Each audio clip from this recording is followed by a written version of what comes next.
Olá, meus amigos, olá, meus irmãos, a graça e a paz. Muito boa noite a todos vocês. Graças ao bom Deus, estamos aqui participando mais uma noite de uma reunião, de uma conversa, de um ensinamento ao qual Deus nos concede e com toda certeza é bênção.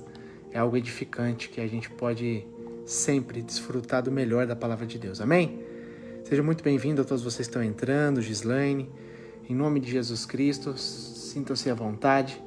Eu vou estar só compartilhando aqui nas listas de transmissão e a gente já inicia o segundo dia a respeito do livro Kryptonita. E eu tenho a total certeza que vai ser edificante aos nossos corações. Amém? Deus seja louvado. Deixa eu só compartilhar aqui, igreja, e a gente já conversa. Um minutinho só. Acredito que foi bênção ontem.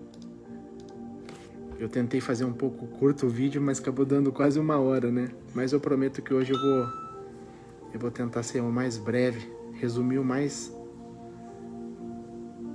rápido possível, tá bom? Com certeza, pessoal, não se esqueçam, o livro que a gente está conversando é do John Bevere, que se chama Kryptonita. É algo muito abençoado, é um irmão maravilhoso. Eu não o conheço, mas o ensino que ele traz nos seus livros é algo maravilhoso, fantástico. E com toda certeza vai ser edificante a todos nós, amém? Só um minutinho aqui que a gente já começa, tá bom? Deixa eu só publicar aqui. E a gente já vai começar a conversar hoje. Amém, graças a Deus. Pronto, deixa eu só clicar aqui. E a gente já vai conversar. Pronto. Pessoal, Deus te abençoe. Hoje nós vamos estar falando sobre o segundo tópico, é o segundo capítulo, né, o segundo tema do livro, que é apresentando a Kryptonita. Lembre-se que ontem nós falamos sobre a Kryptonita, que faz alusão do pecado. Então a gente tem que entender que a Kryptonita, que ele faz alusão ali, né, uma palavra simbólica, mas que pelo significado que a gente até vê nos quadrinhos, né, de super-heróis, a gente vê que é algo que enfraquece o super-herói. Então o que acontece? A Kryptonita para nós cristãos é o significado do pecado. É aquilo que nos afasta de Deus, é aquilo que nos enfraquece daquilo que Deus depositou dentro de nós. Então hoje nós vamos falar sobre a grandeza de Deus, né? O que é a grandeza de Deus? Quem é o nosso Deus? Né? A gente vê nas Escrituras os grandes feitos do Senhor, né? Quando Ele realmente entra com providência no meio do teu povo. Quem está assistindo aí a novelinha, né, a novelinha de Reis, você pode ver ali, né, de uma forma muito resumida, mas assim, de uma forma visual, né, ali o drama que eles colocam a respeito do que realmente aconteceu. Né? O povo basicamente ali estava à mercê, estava no desespero, no perigo iminente de morte, e eles, quando se realmente humilham de volta ao Senhor, quando eles ouvem a voz do profeta Samuel, quando eles realmente se prostram diante da presença de Deus e reconhecem a soberania de Deus, aí Deus intervém a favor deles. E o próprio Deus faz questão de destruir todos os inimigos do seu povo. Então Deus, ele sempre foi um Deus generoso, sempre foi um Deus amoroso, sempre foi um Deus que sempre quis ter intimidade com os teus filhos. Né? Quando a gente basicamente volta lá para a origem, como eu sempre digo, como eu sempre falo, Deus criou o homem para ser íntimo dele. Quando Deus fala, lá em Gênesis a gente lê, quando Deus criou o homem, a imagem e semelhança sua. Então, ou seja, ele criou para que sejamos como ele é. Ele compartilhou atributos dele com nós humanos. Atributos que nem os anjos têm, nós temos. Deus criou o ser humano de uma forma tão especial, tão linda, para que sejamos íntimos dele. Porém, a gente vê pelo decorrer da história, pelo desfecho da história, né, aonde foi parar tudo isso, mas Jesus Cristo veio e consertou todas as coisas. Jesus trouxe de volta essa aliança para nós, homens, a aliança de sermos filhos de Deus. Então, como filhos de Deus, nós temos a obrigação de ter obediência, santidade, reverência ao nosso Pai, ao nosso Deus, e fazer aquilo que lhe agrada. Amém? Então a gente vê em 1 João 4,17, a gente vê basicamente João dizendo aquilo. Ele fala assim, olha só, aqui está em 1 João, deixa eu até abrir aqui para vocês verem. 1 João 1 João 4,17. Diz assim: à medida que permanecemos em Deus, o nosso amor se torna mais perfeito. Assim, teremos confiança no dia do julgamento, pois vivemos como Jesus viveu neste mundo. Amém? Como Jesus viveu neste mundo, à medida que nós permanecemos em Deus. O nosso amor, o quê? Ele se torna mais perfeito. Você vê que é um ciclo, você vê que é uma lapidação. Ou seja, nós não sabemos de fato como é o amor genuíno, o amor que Deus ensinou para Pedro, naquelas 3 perguntas: Pedro, tu me amas? Sim, mestre, tu sabes que eu te amo. Ele apacenta as minhas ovelhas. Por 3 vezes Jesus fez essa pergunta, porque Pedro não estava alcançando ainda o nível de maturidade para entender que tipo de amor que Jesus estava se referindo. É o amor agapau, é aquele amor incondicional, é o amor de Deus para com a humanidade. Deus não nos enxerga como nós enxergamos o homem. Deus enxerga de uma forma totalmente soberana. Então, igreja, Deus, quando olha para o homem, mesmo o homem sendo falho, pecador, Deus vê o sacrifício de seu filho por essas pessoas. Por isso que ele sempre dá oportunidades, Deus sempre está trazendo oportunidades para as pessoas, né? E a gente entende basicamente que o nosso amor vai se tornando mais perfeito quando a gente tem essa intimidade com Deus. Quando nós se tornamos íntimos de Deus, nós vamos aprendendo todas essas características. O fruto do Espírito Santo, como está lá em Gálatas, né, 5, a partir do 22, que a gente vai lendo a respeito do fruto do Espírito Santo. É o amor. Então, João aqui, a respeito de neste mundo, olha só, ele não diz que na próxima vida seremos como Jesus. Pelo contrário, ele diz que neste mundo terreno que nós estamos vivendo hoje, nós somos como Jesus Cristo. Amém? Ele compartilhou conosco, ele ensinou o caminho que devemos trilhar. Jesus foi o exemplo fiel, o exemplo santo, o exemplo supremo do que é servir e agradar ao Pai. Amém? Então, quando os discípulos começaram a imitar a Cristo, os discípulos começaram ali basicamente a anunciar o que Jesus, desde o primeiro momento que ele começou a ensinar e pregar as Escrituras, falar do reino de Deus, ensinar os teus discípulos, eles foram ali basicamente replicando. Tudo bem, Fábio? Boa noite, graça e paz, meu irmão. Então o que acontece? Jesus deixou o exemplo para nós seguirmos. Amém? Então esse é o exemplo perfeito. Então por isso que João está dizendo que não é no próxima vinda de Jesus, é agora. Nós temos que praticar agora. É hoje o dia de sermos praticantes da palavra de Deus. Pedro também afirma algo muito importante lá em sua carta, 2 Pedro, a partir do capítulo 1, a partir do verso 4, ele diz assim: e por causa de sua glória e excelência, ele nos deu grandes e preciosas promessas. Quem é ele? Jesus Cristo. São elas que permitem a vocês participarem da natureza divina e escapar da corrupção do mundo causada pelos desejos humanos. Tudo bem, Sidney? Graça e paz, meu irmão. Fico feliz. Amém. Então, o que nós estamos dizendo? Primeiro, nós estamos falando sobre a grandeza de Deus. Nós vemos nas Escrituras de Gênesis e Apocalipse o amor grandioso de Deus para com o homem, a ponto de entregar seu único filho, santo, justo, para morrer em nosso lugar, pagar o preço de morte por mim e por você. Esse é o amor que Deus tem para conosco. Nós temos que fazer jus a esse amor. Amém? Nós temos que entender que a criptonita, igreja, é o pecado. Nós temos que se afastar do pecado. O pecado nos assola, o pecado tenta nos corromper, tenta nos aprisionar a todo tempo. Isso será, enquanto estivermos vivos aqui nessa terra, será assim. Porém, aqueles que estão em Cristo, né? Não é na sua força, mas os que estão em Cristo, na força de Cristo, nós temos condições de subjugar o pecado. Então a gente não vai cair mais no pecado, nós vamos ficar vigilantes à relação ao pecado. Então não vamos ter mais o prazer de viver no pecado, e sim nós vamos odiar o pecado como Deus odeia o pecado. Amém? Tá entendendo? Então, o que Pedro está dizendo aqui? Por causa de sua glória e excelência, que é Jesus Cristo, ele nos deu grandes preciosas promessas. Olha as promessas que Deus deu para nós através de Jesus Cristo. Promessas de vida, não de morte. Promessas de vida eterna. Promessas de recompensa. Promessas de galardão. Promessa de eternidade. Promessa de suprir as nossas necessidades enquanto a gente vive nesse mundo terrível. Deus tem nos dado tantas e tantas promessas e Ele é fiel para cumprir tudo o que Ele diz a nós. A infidelidade vem do homem. Nós que somos, basicamente corruptos por natureza, mas aqui a gente vai entender o que Pedro está dizendo. 2 palavrinhas. Tudo bem, Elza? Graça e paz. Como você está, minha amiga? Olha só, 2 palavras eu quero que você anote na sua mente, no seu coração. Pedro diz aqui no final do verso 4, que ele diz assim, ó, são elas que permitem a vocês participarem da natureza. Marca aí, natureza divina. 2 palavrinhas, natureza e divina, para escapar da corrupção do mundo causada pelos desejos humanos. Tem os desejos de Deus e os desejos dos homens. Nós temos que definir isso, deixar muito bem claro o que é de Deus, o que não é de Deus. O que é um desejo desenfreado, o que é um desejo legítimo diante do nosso Deus. Amém? Então o que acontece? Pense sobre isso.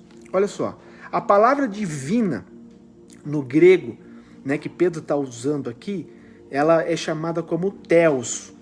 E o significado dela no grego é aquilo que é unicamente de Deus e procede de Deus. Então, a palavra divina refere-se a Deus, exclusivamente de Deus. E a palavra natureza que Pedro usou aqui vem da palavra grega púsios e é definida como gerar, essência, constituição e propriedade básica de Deus. Então, tudo bem, Ione? Graça e paz, boa noite. Sejam muito bem-vindos. Então, o que acontece? Quando a gente junta essas 2 palavras que Pedro disse ali em 2 Pedro 1,4, a respeito da natureza divina de Deus, que foi compartilhada a nós, está falando sobre gerar, está falando sobre exclusividade de Deus. Então, juntando as 2 palavras, significa o quê? Essas são as promessas que equipam a nós. Nós nos equipamos com essas promessas, Você e eu, temos aquilo de compartilhar aquela propriedade exclusiva e básica de Deus. Ou seja, por isso que Jesus disse, olha só como é tudo assim junto, como é tudo interligado. Por isso que Jesus disse para o povo, para os seus discípulos e para nós, porque está registrado, que ele foi ao Pai. Ele deixou o Espírito Santo de Deus para conosco, o Consolador.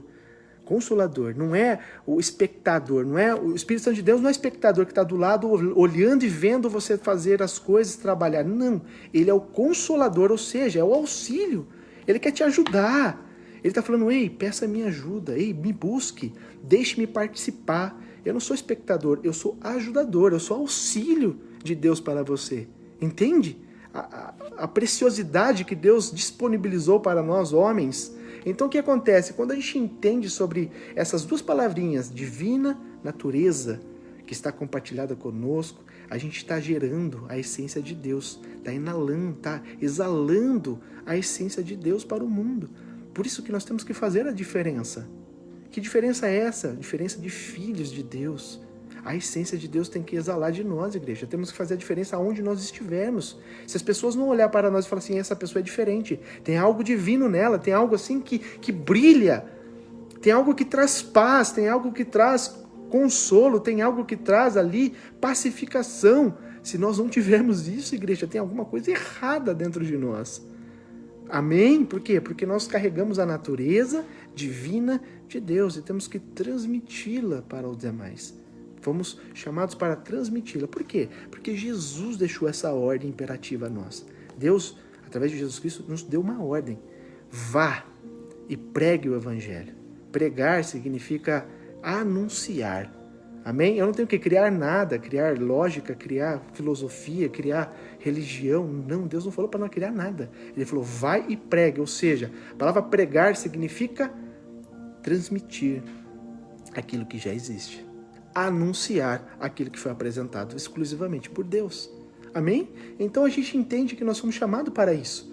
Mas para que nós tenhamos condições de pregar o Evangelho, de fazer, como Jesus mesmo disse, faça as mesmas coisas que eu fiz. Ainda, façam coisas maiores. Porque o Espírito de Deus está com vocês. Jesus deixou essa ordem. Por que hoje nós não vemos mais tantos milagres? Por que nós nos vemos, principalmente na igreja aqui no Brasil, por que nós não vemos tantas pessoas sendo curadas, paralíticos saindo da cadeira de rodas, cegos enxergando, surdo ouvindo, pessoas com câncer sendo curadas, até pessoas com problemas psíquicos, igreja, sendo curadas. Pessoas com demência sendo curadas. Deus cura isso, Deus faz isso, igreja. E nós somos chamados para fazer isso. Por quê? Porque hoje a gente está vendo que o nível de fé das pessoas está se esvaziando, está se corrompendo. Hoje as pessoas não acreditam mais se não enxergar. E Deus não chamou a gente para simplesmente enxergar com as vistas humanas o reino dos céus. Não, Ele nos chamou para nós termos fé. Fé é acreditar naquilo que não se enxerga, mas tem a total certeza que existe. Então isso que nós estamos entendendo aqui. Isso que nós estamos entendendo. Nós fomos equipados com a natureza divina de Deus. Isso vale mais do que o ouro fino, refinado. Vale mais do que qualquer riqueza que o mundo possa te oferecer. Não tem nada. Jesus mesmo diz que adianta o homem ganhar o mundo? Ganha tudo. Satanás apresentou para Jesus lá no monte, lá no deserto. Olha só, tudo me foi dado. Satanás falou isso, tudo me foi dado. Tudo é meu. Olha os reinos, olha as riquezas, olha o poder. Olha só o sucesso. Se você se prostrar diante de mim, eu te dou tudo isso. E o que Jesus falou para ele? Jesus respondeu através da palavra. E Satanás teve que correr de Jesus, porque Jesus não se corrompeu. E quantos homens e mulheres hoje estão se corrompendo? Estão se prostrando diante da riqueza, da fama, do sucesso, do glamour, da luxúria, e estão achando que é Deus que está dando. Pelo contrário. Satanás sutilmente está oferecendo essas coisas para corromper essa pessoa e fazer essa pessoa corromper uma massa. E as pessoas estão acreditando nessa prosperidade que não é verdadeira. Que prosperidade, igreja, não é dinheiro, não é riqueza. Prosperidade de Deus é saúde, é bênção. Prosperidade de Deus é uma família feliz. Prosperidade de Deus é onde você pôr a mão, você abençoa. Isso é prosperidade. Então, igreja, a gente tem que entender que, sabe, servir a Deus nem sempre é sorrir. Servir a Deus nem sempre você vai estar bem. Eu posso te falar uma coisa?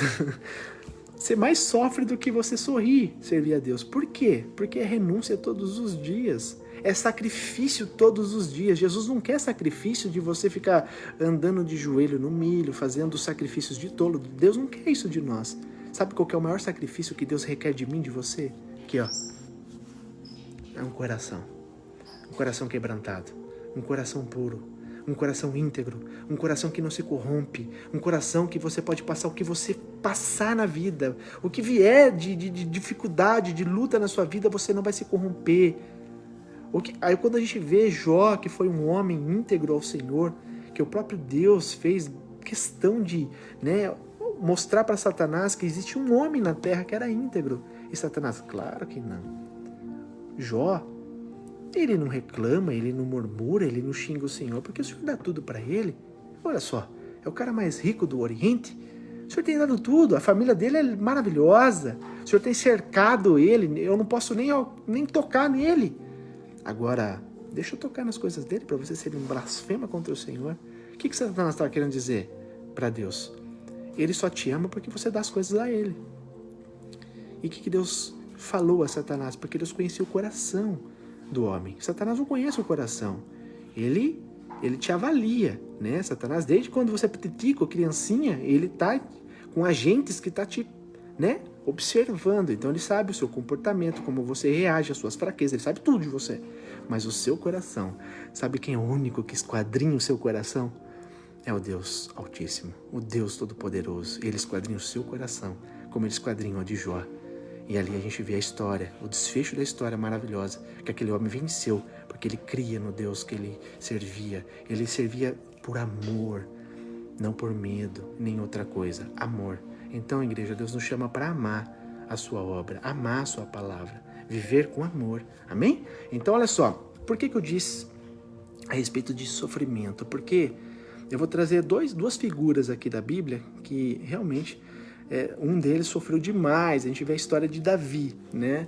Davi, nos Salmos 32 e Salmos 31, eu vou trazer 2 trechinhos aqui para você ver o peso das palavras.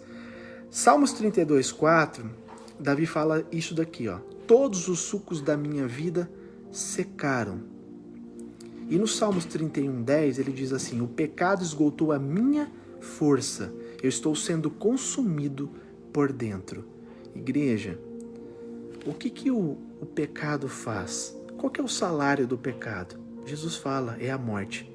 Então a gente tem que entender que a única coisa que nos destrói, que nos traz fraqueza, que consome, suco é o vigor, que consome o vigor, que consome a alegria, que consome a vontade de viver, é o pecado.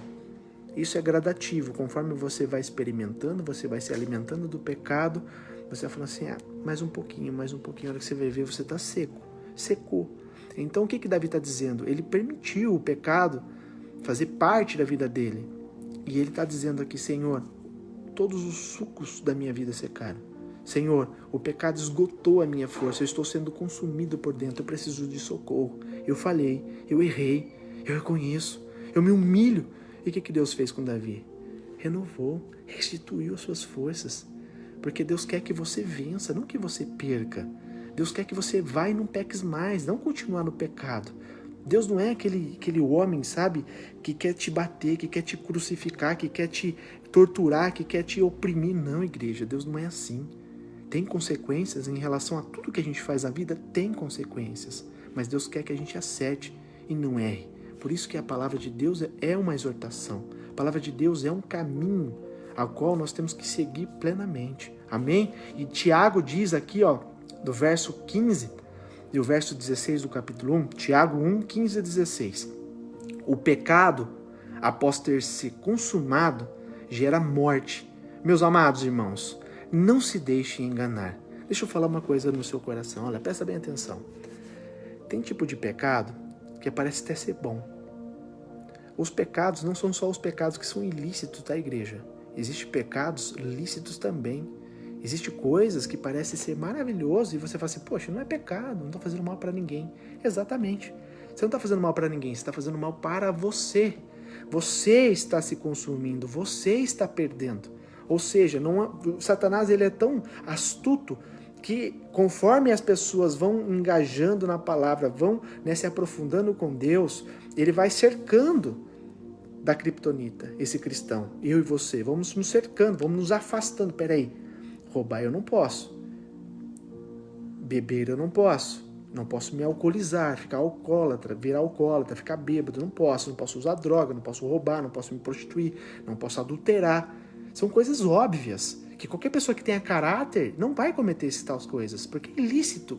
Agora, e as coisas lícitas? E as coisas lícitas? E trocar de adorar a Deus por um churrasco? Você está entendendo? E preferir e praticar um esporte ou fazer um passeio com a família do que adorar a Deus. E a pessoa que não tem mais tempo, é uma vida tão corrida, acorda no desespero para trabalhar, volta à sua noite, está cansado, toma um banho, assiste alguma coisa na televisão e dorme, não tem um minuto sequer para falar com Deus.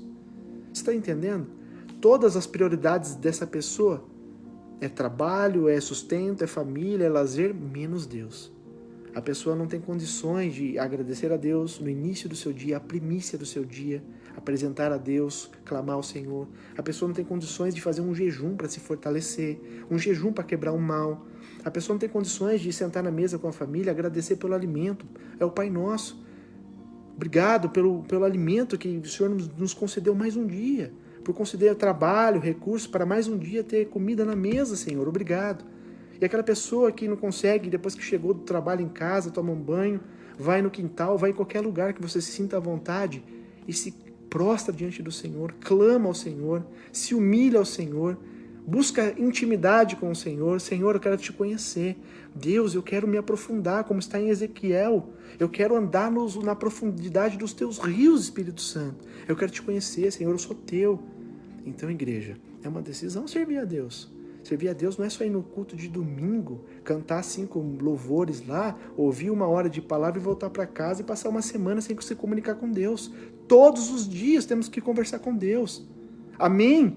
Glórias a Deus. Então, igreja, é isso que nós temos que entender. Tiago está dizendo, olha, não se engane, não deixe se enganar. Porque se você pratica o pecado, se você permite o pecado fazer parte da sua vida, seja coisa minúscula, não se deixe enganar, você vai ser consumido até gerar a morte. O diabo não vai chegar com uma foice na sua mão e falar assim, te peguei.